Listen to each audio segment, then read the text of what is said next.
Paso a presentaros a José Mazón. José Mazón es doctor en psicología, especialista en neuropsicología y director científico del Instituto Valenciano de Neurociencias, en donde estamos ahora, en el IVAN, en Valencia. Bienvenido a esta entrevista, Muchas gracias, José. Fernando. Y queremos hablar contigo de ansiedad, pero desde una perspectiva muy concreta, que es la ansiedad dentro del cerebro, ¿no? ¿Hay partes en el cerebro vinculadas con que la gente tenga ansiedad? Efectivamente, lo primero que me gustaría apuntar para que la gente se sitúe es que la ansiedad como tal es un concepto que lo que advierte es una normalidad, es una respuesta adaptativa del cuerpo, ¿no? Cuando hablamos de ansiedad, realmente no sería un problema. Lo que es un problema es tener trastornos de ansiedad o trastornos por ansiedad. La ansiedad es una respuesta fisiológica o neurofisiológica que nuestro cuerpo tiene ante determinadas situaciones que nos generan alerta o alarma. Y eso es bueno que pase. Es bueno que pase que nuestro cuerpo reaccione ante una situación que puede ser un peligro, una amenaza. Hasta ahí bien. Por lo tanto, la ansiedad como tal es adaptativa a la resolución de un conflicto, de un problema. El problema viene cuando esa ansiedad, digamos, o esa sintomatología se nos desborda y entonces su intensidad y su frecuencia se hace, digamos, patológica o se hace problemática. Y ahí es donde el cerebro efectivamente tiene una implicación muy importante que ahora trataremos de un poco de explicar. Y ahí es donde aparecen los llamados trastornos de ansiedad, que es lo que acaba, digamos, generando muchos problemas prácticamente a una amplia mayoría de población, ¿no? Mundial. Muy bien. Es importante que arranquemos por ahí porque hay mucha gente que yo he visto en consulta que se está medicando para problemas de la vida cotidiana, ¿no? En plan, pues no sé, he perdido un familiar, por ejemplo, tengo época de exámenes, me ha dejado mi pareja y es como tengo un problema gordo en la vida, tengo ansiedad, entonces voy a tomar ansiolíticos, ¿no? Cuando son situaciones que por norma te tienen que generar ansiedad. Efectivamente, digamos, el ser humano digamos, tiene, en general no quiere sufrir, huye del dolor y busca el placer, y en esa huir del dolor o huir de esa sensación, de esa angustia, que explicaremos que hay muchos tipos de angustia, somática, un poco mental, obsesiones, preocupaciones que generan problemas como insomnio, en fin, la mayoría de personas tiene una opción terapéutica, es el tema farmacológico o psicofarmacológico. Sí. Claro, esa psicofarmacología lo que intenta es un poco desde fuera alterar la bioquímica del cerebro y, digamos, regular o controlar toda esa cascada de procesos, digamos, fisiológicos que el cerebro está generando, que ahora luego explicaremos. Es un recurso que la gente lo toma con relativa comodidad, facilidad, pero al final, si el proceso de base, como explicaremos, como haremos una metáfora con el árbol de la ansiedad, si por mucho que tú trabajes sobre las ramas del árbol, no trabajas sobre la savia o sobre las raíces que están alimentando ese problema de ansiedad, la medicación atenuará, estabilizará parcialmente o temporalmente esos síntomas, pero no necesariamente los cambiará ni los mejorará.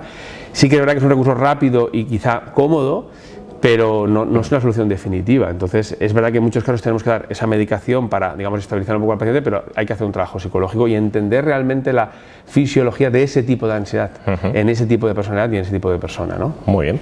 Y si hablamos ya de las partes del cerebro vinculadas con la ansiedad, ¿qué partes tiene el cerebro que sean como núcleos, zonas o hormonas o no sé? Sí, en primer lugar había que explicar que nosotros tenemos un sistema muy complejo que a su vez está formado de sistemas y que tienen comunicación entre sí. El primer sistema, digamos, el sistema que se llama así central, sistema nervioso central, sería un poco el timón del barco que pilotaría todo el sistema, que es lo que la gente entiende como nuestro cerebro. Entonces, en nuestro cerebro hay un sistema que se llama sistema nervioso central que centraliza todas las reacciones y todo el comportamiento y todas las respuestas. Ese sistema nervioso central, que es un poco el que captaría la preocupación, la alarma, el miedo, la situación que nos genera esa ansiedad. De alguna manera, como nuestro cerebro, la misión fundamental que tiene en nuestro sistema es sobrevivir. En cuanto capta una reacción de preocupación, el sistema actúa prácticamente de forma automática. Y luego hablaremos de entrenamiento, de técnicas que pueden ayudar a la ansiedad, pero de entrada, cuando tú tienes un problema o una preocupación, el sistema reacciona, y eso está bien. Al reaccionar pone en marcha mecanismos fisiológicos. ¿Cuáles son esos mecanismos fisiológicos?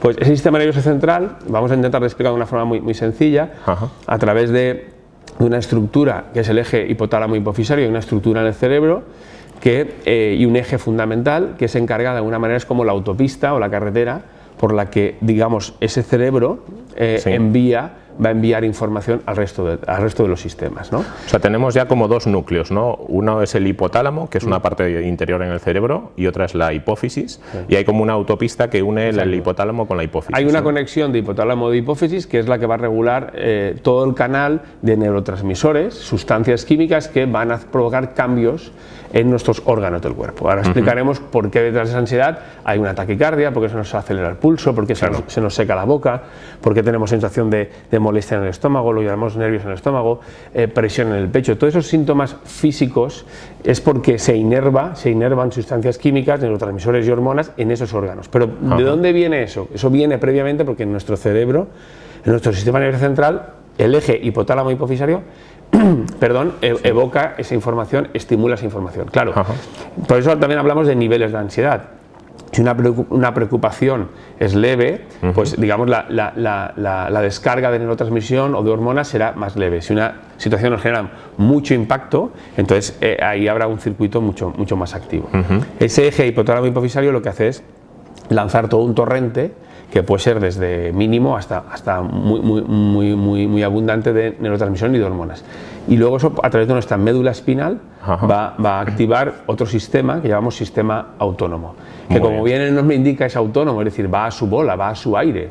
Ya no tenemos el control. Por eso siempre que tenemos problemas de ansiedad tenemos la sensación de que no controlamos. De hecho, detrás de un ataque de pánico o una crisis, como se llama coloquialmente, crisis de ansiedad, la sensación que tiene la persona es que no controla, entonces acaba teniendo como miedo a enfermar y miedo a perder el control, incluso miedo a desmayarse o a perder el control. Y ahí se genera, que luego explicaremos, una huella de aprendizaje donde tras un primer ataque de ansiedad muchas veces eso se fija como una huella en el cerebro y la persona a partir de ese momento empieza a tener problemas de ansiedad que perpetúa porque tiene mucho miedo a perder el control. Claro, es una situación que se vive con mucha angustia. Es algo habitual en los ataques de pánico, ¿no? El miedo a la ansiedad, ¿no? El miedo a que la ansiedad te mate, ¿no? Claro, exactamente. Incluso la gente tiene miedo a morir porque, digamos, nuestro sistema se descontrola, se hiperactiva, se descontrola hasta el punto que podemos perder hasta la conciencia, porque muchas personas reaccionan con hiperventilación. Cierto. Porque no están acostumbrados a esa reacción, digamos, corpórea, fisiológica en su cuerpo.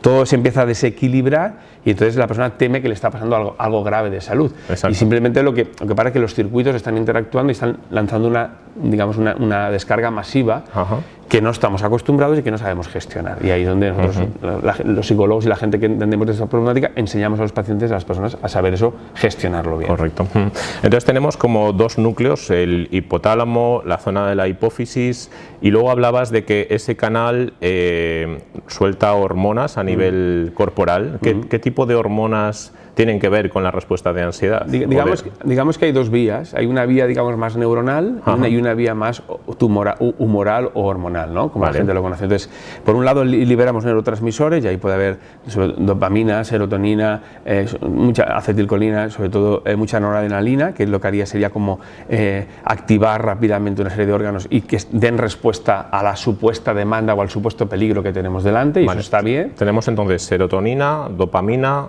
noradrenalina. Correcto.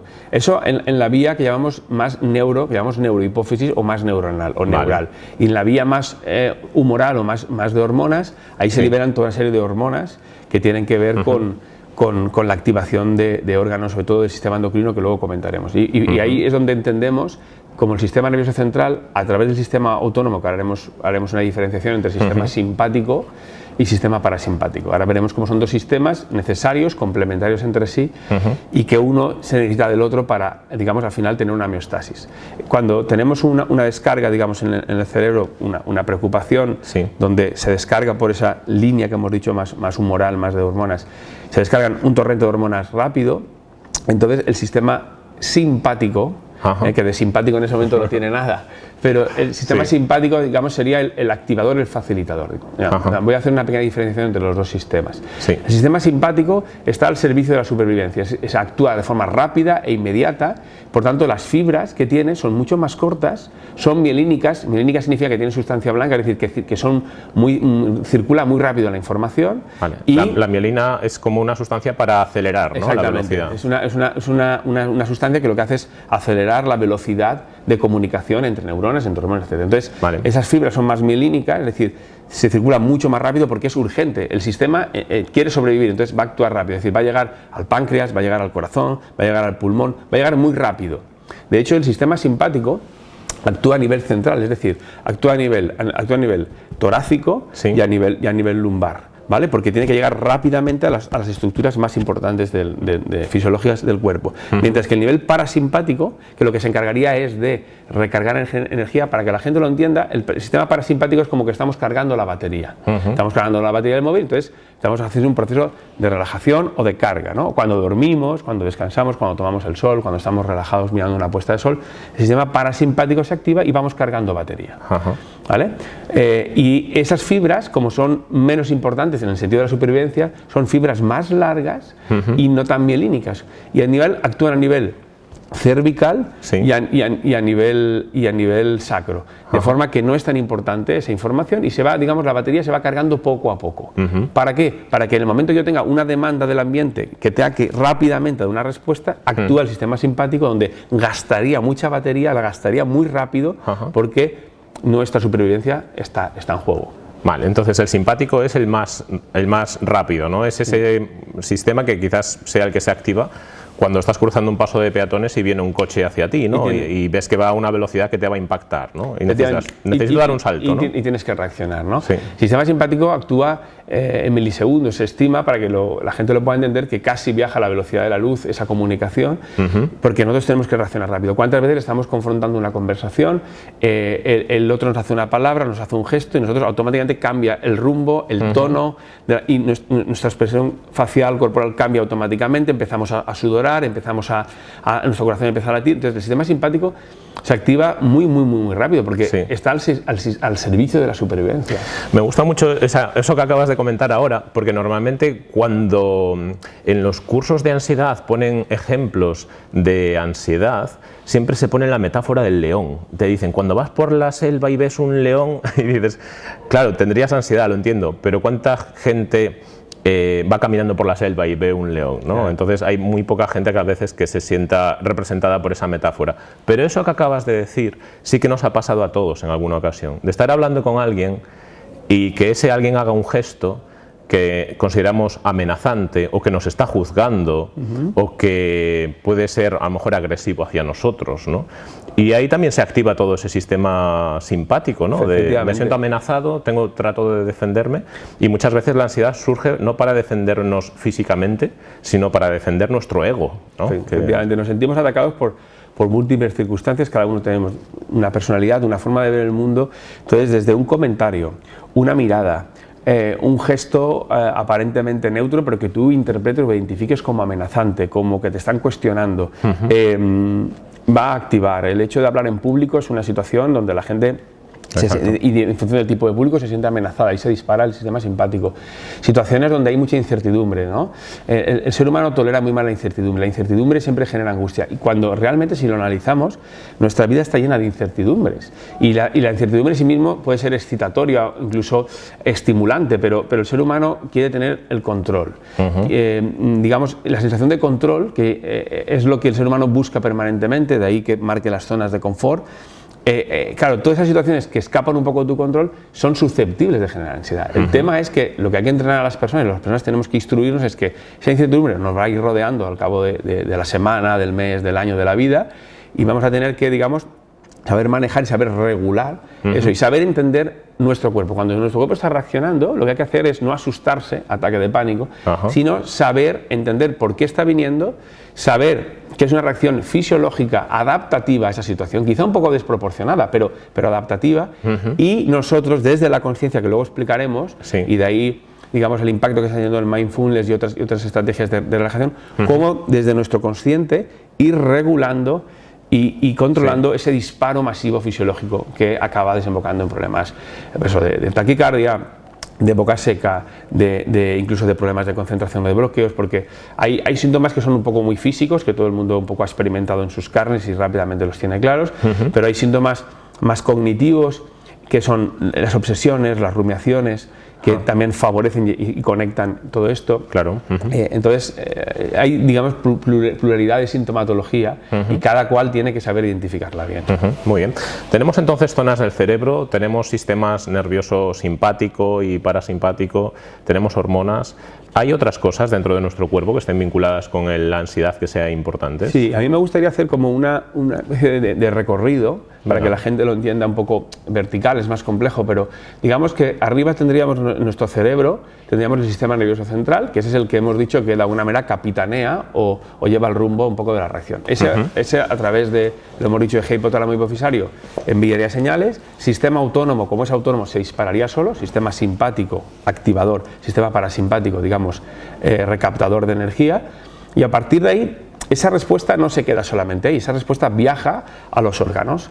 Entonces se ha visto que hay una interrelación, ¿vale?, de cara a analizar por qué hay patologías crónicas, por qué hay patologías, lo que se ha llamado la psicosomática, por qué hay patologías, digamos, endocrinas, cardiológicas, incluso se apuntan enfermedades oncológicas que están a la base de ese circuito que se ha creado. Por tanto, ese sistema nervioso central que pasa por el autónomo tiene conexión directa con lo que llamamos el sistema endocrino, que también se ha llamado sistema entérico o cuarto cerebro, donde esas reacciones cerebrales o fisiológicas acaban condicionando nuestra flora intestinal, problemas de estreñimiento, problemas de colon irritable, problemas de colitis ulcerosa. Hay patologías que ya sabemos y están muy identificadas que la consecuencia es, digamos, endocrina, pero la causa es de tipo psicológico, de tipo emocional, y que en la medida que la persona controla esa causa emocional, la patología o la enfermedad endocrina o incluso el sistema inmune mejora considerablemente, más allá del tratamiento farmacológico, que siempre es un coayudante.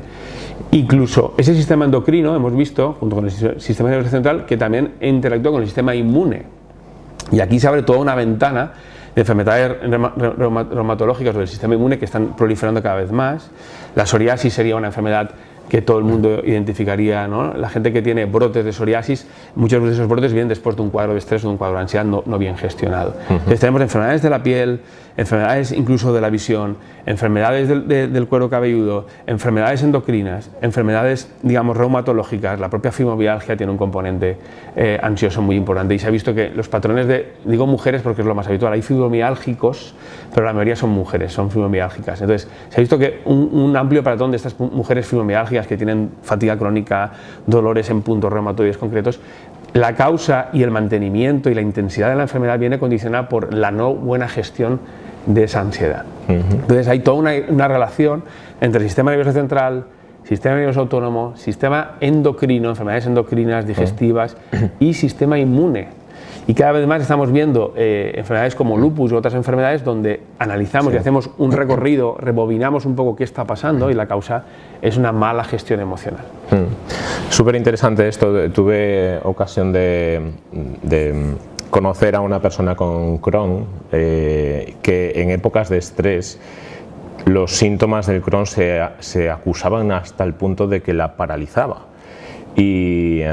Y realmente el Crohn es una enfermedad intestinal, ¿no?, del sistema digestivo, pero vemos esa conexión que tú acabas de decir ahora, cómo es tan directa, ¿no? Cuando yo empecé a ver mis primeros pacientes en el Hospital General, entré en un equipo que era una unidad de salud de psicología, que era un servicio que estaba al servicio de pacientes hospitalarios. No era la unidad de salud mental donde se ven pacientes más psicóticos, sino que eran pacientes, o sea, una unidad de psicología que estaba al servicio de, digamos, patologías médicas orgánicas, es decir, oncología, digestivos, infecciosos, etc. Entonces un grupo muy importante era el colon irritable, la enfermedad de Crohn. Entonces veíamos que la mayoría de ellos, prácticamente la totalidad, tiene un perfil muy obsesivo. Entonces la pregunta que había en ese momento, hablo de año 2000, era que era antes el huevo o la gallina, es decir, una persona con enfermedad de Crohn se vuelve obsesiva porque tiene crisis, tiene una serie de condicionantes, entonces se hace más obsesiva a raíz de la enfermedad, o puesto que ya tenía un componente obsesivo, se ha agudizado eso y se ha hecho esa enfermedad de Crohn. Pues bueno, después de muchos estudios se vio que efectivamente el origen estaba en que personas con un perfil obsesivo, que no gestionan bien la incertidumbre, que entran en rumiaciones obsesivas, eso hacía que, digamos, desgastarán parte, para que la gente lo entienda, parte de la flora intestinal y agudizarán o provocarán la enfermedad de Crohn. Es decir, que la ansiedad estaba generando esa disminución o ese perjuicio del sistema inmunitario. La no buena gestión de esa ansiedad, ese trastorno de ansiedad, que puede ser un trastorno obsesivo, incluso obsesivo compulsivo, en muchos TOC, llamado trastorno obsesivo compulsivo, muchos TOC tienen muchos problemas, entre ellos muchos de tipo endocrino en ese sentido, porque es permanentemente esa sobreactivación de estos ejes que hemos comentado, de estos sistemas. Entonces, al final acaban dañando toda la flora intestinal, incluso acaban debilitando mucho el propio sistema inmune. De ahí la especialidad que en los años 90, sobre todo de la mano de Robert Adler, que está considerado el padre de la psiconeuroinmunología. Entonces, entramos ya en un terreno donde no nos sirve para atender un problema de ansiedad o un problema de salud, no nos sirve solamente con conocer el sistema nervioso central ni el sistema nervioso inmune, sino que hay que ver la interrelación entre los sistemas. Y esa disciplina que cada vez está teniendo más científicos trabajando en ella, más líneas de investigación, más grupos, digamos, a nivel mundial interrelacionados para entender patologías que en los años 90, incluso en los años 2000, nos parecían raras, nos parecían como muy complejas, porque el foco lo poníamos en un solo sistema, cuando realmente depende de la interacción de 3 y 4 sistemas. Antes hablabas del árbol de la ansiedad, al arrancar esta entrevista. ¿A qué te refieres cuando hablas del árbol de la ansiedad? ¿Qué es eso? Nosotros hacemos un paralelismo gráfico en el que si entendemos el cuerpo, todo el cuerpo, todo este sistema, como un árbol, ese árbol tiene... nosotros lo que vemos en el árbol pasa como con la metáfora del iceberg, del iceberg, ¿no? Que vemos un poco el trozo de hielo que hay, digamos, fuera del agua, ¿no? O a la superficie, pero no vemos todo el trozo de hielo que hay debajo, que puede ser tanto más grande. Entonces, ¿qué pasa? Que nosotros, el árbol, las ramas serían los síntomas, serían los llamados trastornos de ansiedad, es decir, la agorafobia, el trastorno de pánico, la hipocondría, esos son las etiquetas que le ponemos a los problemas, esas son las ramas del árbol. Vale, pero esas ramas del árbol son un poco la consecuencia, es lo que vemos, es la flora, pero ese árbol tiene algo que está alimentando esas ramas. De hecho, tú podas un árbol, lo podas, y ese árbol por lo general vuelve a brotar. ¿Y vuelve a brotar por qué? Que un poco la metáfora que hacemos a veces es que tú das medicación y entonces de alguna manera estás digamos, controlando el crecimiento del árbol, ¿no? Entonces tú das medicación y es como una poda, y entonces el árbol, digamos como el pelo, lo saneas, pero ese pelo vuelve a crecer, ese árbol vuelve a crecer. ¿Por qué? Porque tiene una savia. ¿Y la savia de dónde viene? De las raíces. Entonces nos sirve la metáfora del árbol para explicar que si nos quedamos de una forma muy focal en los síntomas y tratamos solo los síntomas, como a veces se hace una aproximación farmacológica que es necesaria, pero no muchas veces suficiente, mejoraremos, el árbol parecerá pues eso, más podado, el cabello estará mejor, pero volverá a reproducirse. Incluso sabemos, y eso lo vemos en procesos como el corte del cabello o en el propio árbol, que cuando podamos una cosa, una vez sale con más virulencia. En el cáncer pasa esto, en el cáncer muchas veces cuando se reproduce un cáncer, incluso hay metástasis, aparece con más virulencia, con lo cual, ¿qué pasa? Que estamos muchas veces yendo a la periferia, a un foco exterior del problema. Entonces, si podamos el árbol, no vamos a solucionar necesariamente el árbol, lo vamos a arreglar, pero temporalmente. Si no intervenimos sobre la savia y no bajamos hasta las raíces, ¿dónde están las raíces? En nuestro sistema cerebral, en nuestra conjunción de sistemas. Hay que entender y hay que trabajar sobre la raíz y sobre la savia, si no el árbol volverá a brotar y volverá a brotar. Y esa medicación que damos se irá tolerando y habrá que asumir la dosis y eso puede generar efectos secundarios. Y ahí es donde hacemos un poco la metáfora del árbol. No sirve con podar el árbol, hay que meterse dentro del árbol y digamos sanear el árbol desde dentro. ¿Y eso qué sería? ¿Sería como analizar la manera de pensar que genera ansiedad o es otra cosa diferente? No, claro, para atender digamos de forma integral el problema de ansiedad habría que ver por un lado qué está motivando, cuál sería un poco el origen de esa ansiedad, es decir, si es un efecto traumático, una situación traumática, qué personalidad, es decir, cómo es esa persona, qué tipo de características de personalidad tiene. Habría que ver qué respuesta fisiológica, porque hay gente que manifiesta una ansiedad muy aberrante, incluso muy intensa. Entonces, y esas personas muchas veces para poder empezar a trabajar con ellas psicológicamente hay que estabilizarlas y hay que darles medicación.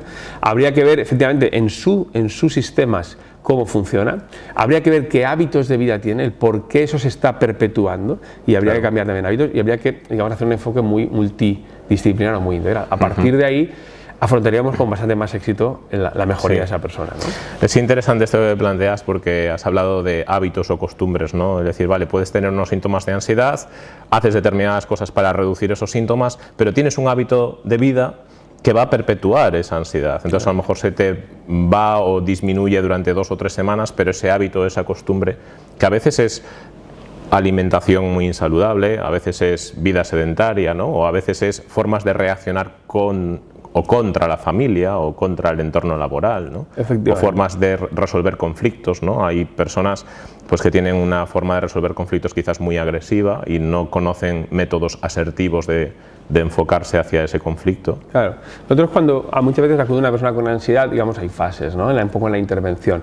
Lo primero es tratar de liberar o minimizar la angustia vital con la que la persona acude a un profesional o acude cuando tiene un problema. Pero una vez ya tenemos esa ansiedad más o menos bajo control, la tenemos temporalmente, como he dicho, ¿no? Entonces lo que hay que hacer es un cambio un poco más profundo, ¿no? Entonces ahí he trabajado mucho sobre hábitos, sobre ser consciente, que es lo que trata, por ejemplo, el mindfulness, ¿no? Que seas consciente en cada momento o la mayor parte del tiempo, que seas consciente de cómo tu sistema reacciona por una mala gestión. ¿Qué es una mala gestión? Pues una mala respuesta. Si tú provocas una mala respuesta vas a encontrarte un feedback probablemente negativo. Si tú llevas una mala alimentación, al final te va a pasar media. Si tú no cuidas el sueño, y ahí podemos hablar de... Hay muchos trastornos del sueño que están asociados con la ansiedad, es decir, todo aquello que durante el día aparentemente sobregestionamos o lo gestionamos bien, es en el momento de descansar, en el momento del inconsciente, donde aparecen todos esos conflictos no resueltos.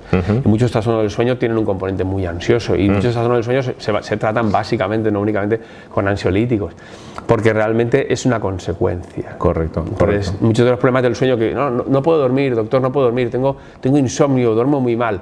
Bueno, esa es la consecuencia. Otra vez estamos fuera, en la periferia ya, pero ¿por qué no duermes mal? ¿Qué tipo de insomnio tienes? ¿Con qué intensidad? ¿Desde cuándo te viene? ¿Cómo gestionas tu día a día? Y entonces vamos un poco retrospectivamente viendo dónde está el origen del problema, ¿no? Interesante, muy bien. Perfecto, José. Pues para ir finalizando, si quieres, podemos hablar de algunos consejos concretos que le podríamos dar a una persona que note que tiene ansiedad. Lo primero, que entienda que es una respuesta que no se asuste, porque cuando tenemos una reacción de ansiedad, como he comentado antes, la primera consecuencia, o muchas veces la consecuencia, es que nos agobiamos, nos asustamos, incluso nosotros mismos, sin pretenderlo, inconscientemente, añadimos más problemática. Entonces, lo primero es no asustarse, es una reacción fisiológica del cuerpo. Evidentemente te vas a inquietar, pero no asustarte y no entrar en pánico. Eso es lo primero, entender, bueno, mi cuerpo está reaccionando mal, algo pasa mal, vale. Lo segundo es atenderlo, ocuparte de él, intentar, pues eso, ponerte en manos de un profesional en el que te explique por qué reaccionas así y cómo gestionarlo. Una vez ya entiendes que es una reacción normal o adaptativa, a partir de ahí tú tienes que tener herramientas. ¿Qué herramientas damos para, ¿no? Lo primero, que tenga un ejercicio de introspección y de observarse y que asocie qué situaciones realmente le disparan, ¿vale? Eso es lo primero, y que trata de prevenirlas y de evitarlas. Lo segundo, que cuando esté esa ansiedad empezando a subir, empezando a desplegarse, que no deje que se dispare, porque cuando subimos a determinados niveles de ansiedad ya cuesta mucho más. Entonces que empiece a saber respirar, que pare. Hay un eslogan que está funcionando mucho por ahí, que es solo respira, o párate y respira, ¿no? Parar. Vamos muy acelerados, llevamos situaciones de mucho estrés, la sociedad y la vida cada vez es más compleja. Entonces, simplemente con el hecho de respirar de forma diafragmática, con controlar un poco las variables fisiológicas de tu cuerpo, entender que tú puedes controlar eso, tú tienes el control. Cuando tú empoderas a la persona y dices, no, tú con tu respiración, con unos ejercicios sencillos de tensión, distensión, con el control un poco mental, con parar un poco el proceso, con aislarte unos momentos, puede ser suficiente. Entonces la persona empieza a entender y sabe cómo. A partir de ahí ya es mucho más sencillo, porque la persona ya entiende. El problema es que la persona, cuando tiene ansiedad, muchas veces cree que no tiene ningún control sobre eso. Y ahí es donde entra una espiral de patologías, ¿no? Genial, estupendo. José, cuéntanos dónde te podemos encontrar si alguien tiene algún problema de ansiedad o otra cosa vinculada con tus temas de que dominas, de bueno, pues, ¿dónde te encontramos? Me podéis encontrar aquí en el IVAN, Instituto Valenciano de Neurociencias. Aquí estamos prácticamente todo el día, estamos desde las 9 de la mañana, muchas veces hasta las 9 y 10 de la noche. Somos diferentes compañeros, hay neurólogos, hay psiquiatras, es un equipo multidisciplinar. Hay logopedas, hay fisioterapeutas, hay neuropsicólogos, atendemos a muestra infantil, patología adulta, en fin, un equipo bastante completo de profesionales que atienden diferentes patologías de diferentes puntos de vista, ¿no? Y luego a nivel de la Universidad de Valencia, en el Departamento de Psicobiología soy profesor y llevamos algunas líneas de investigación sobre ansiedad y sistemas fisiológicos. Básicamente ahí es donde me podéis encontrar. Fenomenal, muy bien. Pues hemos estado hoy charlando con José Mazón. José es doctor en psicología, especialista en neuropsicología, director científico del Instituto Valenciano de Neurociencia. Ha sido un verdadero placer. Igualmente, José, Fernando. muchas gracias.